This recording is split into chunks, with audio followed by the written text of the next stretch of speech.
प्राचीन समय से ही भारत आकर्षण का प्रमुख केंद्र रहा है और इसी वजह से यहाँ समय समय पर कई विदेशी यात्री आए।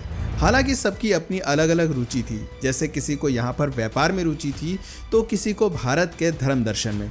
इन्हीं विदेशी यात्राओं में से एक फाहियान भी था, जो कि एक चीनी यात्री था। कहते हैं कि फाहियान की यात्रा काफ़ी रोचक और प्रचलित थी और इसका उल्लेख फाहियान के यात्रा वृत्तांत में देखने को मिलता है। लेकिन सबसे अहम बात यह है कि आखिर ऐसी क्या बड़ी वजह थी कि फाहियान को अपना देश छोड़कर सैकड़ों किलोमीटर का सफ़र तय करके भारत आना पड़ा। भारत आने के पीछे उसका असली मकसद क्या था? आइए आपको चीनी यात्री फाहियान की लंबी यात्रा की एक संक्षिप्त दास्तान सुनाते हैं।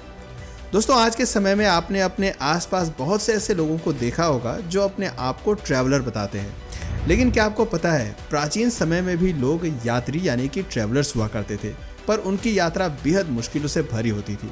ना कोई साधन और ना खाने पीने की उचित व्यवस्था, मगर फिर भी वो लोग हजारों किलोमीटर का सफर पैदल तय करते थे। कहते हैं कि असल यात्री तो वही होता है जिसके लौटने के बारे में कुछ पता नहीं होता। इसलिए Marco Polo, Ibn Battuta, Columbus और फाहियान जैसे लोगों को यात्री होने का सही हकदार माना जाता है। खैर, चलिए अपने मुद्दे पर आते हैं। फाहियान पहला ऐसा यात्री था जो चीन से भारत की यात्रा पर निकला था। लेकिन जैसा कि हमने आपको पहले ही बताया, उस वक्त यात्रा करना इतना भी आसान नहीं था जितना कि आज के समय में है। बेशक चीन हमारा पड़ोसी देश है और उसकी सीमा भारत से लगती है, लेकिन अगर कोई पैदल यात्रा पर निकलता है तो इस सफ़र को तय करना बेहद मुश्किल है। कभी धूप तो कभी बारिश, कभी ठंड तो कभी तूफान, न कहीं ठहरने का उचित ठिकाना, न खाने पीने को भरपेट भोजन। लेकिन यात्रा को बीच में नहीं रोक सकते। चीनी यात्री फाहियान को भी ऐसी कई कठिनाइयों से जूझना पड़ा। भारत और चीन के बीच में हिमालय जैसे विशाल पर्वत श्रृंखला और उससे पहले गोबी डेजर्ट, जो कि काफ़ी बड़ा और ठंडा रेगिस्तान है। इतना बड़ा कि यह दुनिया का छठा सबसे बड़ा रेगिस्तान है। और इससे आप अंदाज़ा लगा सकते हैं कि चीनी यात्री फाहियान ने अपनी यात्रा को कैसे पूरा किया होगा। आज से अगर हम हजारों साल पीछे जाएं तो यात्रियों को इन 2 माइल्स स्टोन यानी कि विशाल हिमालय और गोबी रेगिस्तान को पार करना ज़रूरी था। ये सब सुनकर आपको भी ये जानने की उत्सुकता हो रही होगी कि भला फाहियान को इतना मुश्किल रास्ता तय करके भारत आने की कौन सी ज़रूरत थी। फाहियान भारत किस इरादे से आया था? वो कौन सी ऐसी चीज़ थी जिसने उसे यहाँ आने पर मजबूर कर दिया? चलिए आपको बताते हैं। चीनी यात्री फाहियान को इतना खास इसलिए माना जाता है क्योंकि उसका भारत दर्शन करने का उद्देश्य किसी तरह का व्यापार या पैसा कमाना नहीं था, बल्कि वो यहाँ के आध्यात्म को करीब से जानना चाहते थे। और इस बात में कोई शक नहीं कि भारत संपूर्ण विश्व में अपने धर्म अध्यात्म के लिए विख्यात है और इसीलिए आज भी यहाँ विदेशों से बड़ी संख्या में लोग आते हैं। खैर, सबसे पहले बात करते हैं फाहियान के मन में भारत आने का ख्याल कब और कैसे आया। दरअसल इस कहानी की शुरुआत फाहियान के बचपन से ही हो गई थी।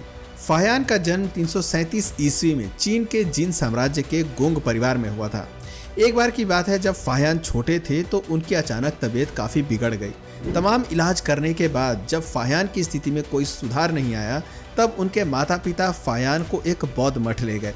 बताते हैं कि तब तक बौद्ध धर्म भारत से होते हुए चीन तक पहुंच गया था और इसका श्रेय कुषाण वंश के राजा कनिष्क को जाता है। ऐसा माना जाता है कि उन्होंने बौद्ध धर्म को चीन और मध्य एशिया तक फैलाया। इसी दौरान चीन में स्थित बौद्ध मठ में फाहियान का इलाज चल रहा था, जिसके कुछ रोज बाद उनकी हालत में सुधार आने लगा और इसी बीच फाहियान का बौद्ध धर्म के प्रति लगाव भी काफी बढ़ गया था। नतीजतन पूरी तरह से ठीक होने के बाद फाहियान ने अपने घर वापस लौटने के बजाय वहीं बौद्ध मठ में रहने का निश्चय कर लिया और वो बौद्ध भिक्षु बन गए। बौद्ध मठ में रहकर ही फाहियान ने पहली प्रारंभिक शिक्षा प्राप्त की और फिर उसके बाद वो अन्य लोगों को बौद्ध शिक्षा देने लगे। इस तरह लोगों को सही मार्ग दिखाने और बौद्ध धर्म का प्रचार प्रसार करते हुए फाहियान के जीवन के करीब 60 साल बीत गए और फिर एक दिन ऐसी घटना घटी जिसने फाहियान की जिंदगी का रुख बदल कर रख दिया। फाहियान ने कभी सोचा नहीं था कि वो भारत आएंगे। होता कुछ इस तरह है कि बौद्ध धर्म की शिक्षा देने के लिए फाहियान को दूसरे शहर में जाना था।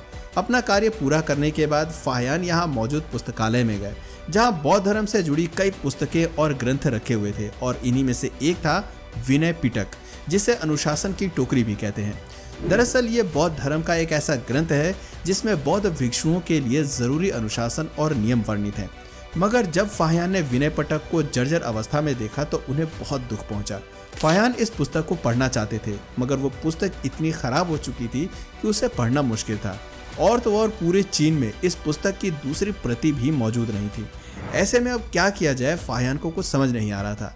फाहियान इस समस्या का हल खोज ही रहे थे कि अचानक उन्हें भारत जाने का ख्याल आया, क्योंकि यहीं पर महात्मा बुद्ध का जन्म हुआ और यहीं बौद्ध धर्म का घर भी है। फाहियान को पूरा विश्वास था कि यहाँ बौद्ध धर्म से संबंधित सारे ग्रंथ और पुस्तकें मिल सकती हैं।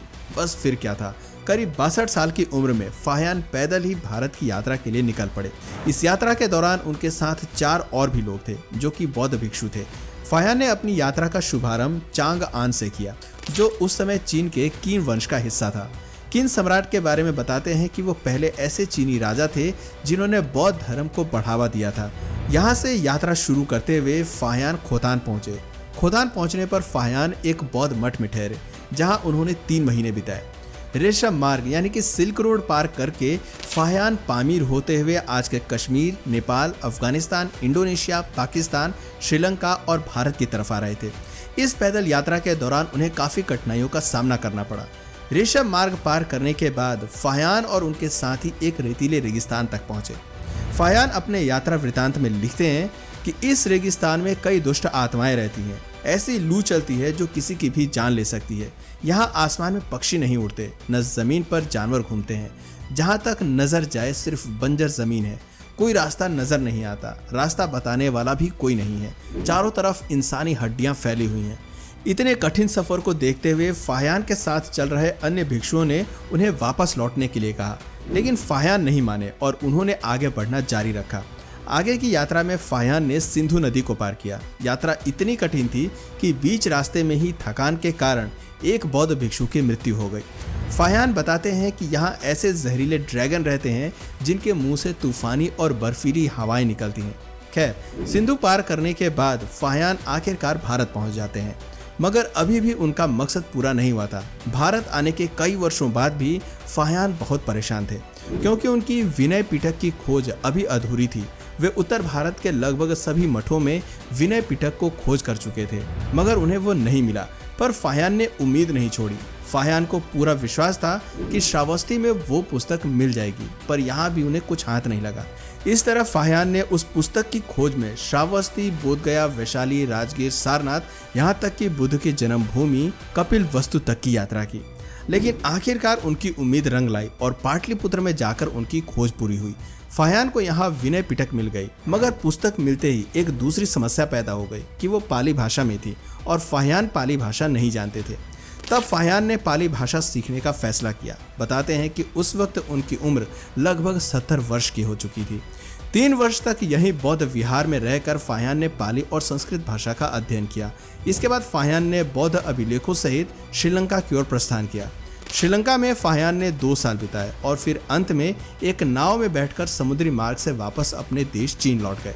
इस समय तक फाहियान की उम्र 73 हो चुकी थी। चीन पहुंचने के बाद फाहियान ने बौद्ध ग्रंथों का चीनी भाषाओं में अनुवाद किया और उनका प्रचार प्रसार किया।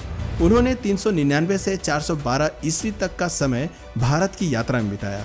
इस तरह फाहियान ने अपने जीवन का लक्ष्य प्राप्त किया और फिर 422 ईस्वी में उनका देहांत हो गया। दोस्तों, फाहियान तो आज नहीं है, लेकिन उनकी यात्रा बहुतों के लिए प्रेरणादायक होगी। दोस्तों, आप में से किस किस को ट्रैवलिंग पसंद है, नीचे कमेंट सेक्शन में ज़रूर बताइए। और अगर इस वीडियो से आपको कुछ नया जानने या सीखने को मिला या फिर इंटरेस्टिंग लगा, तो प्लीज़ इस वीडियो को एक लाइक करके अपने फ्रेंड्स और फैमिली में इसे ज़रूर शेयर करें। और यदि आप इस चैनल पर नए हैं तो प्लीज़ इस चैनल को सब्सक्राइब करके बेल नोटिफिकेशन आइकन को ऑन कर लीजिए, ताकि हमारे आने वाले वीडियोज़ आप मिस ना करें। मिलते हैं फिर किसी वीडियो में नए टॉपिक के साथ, तब तक के लिए नमस्कार।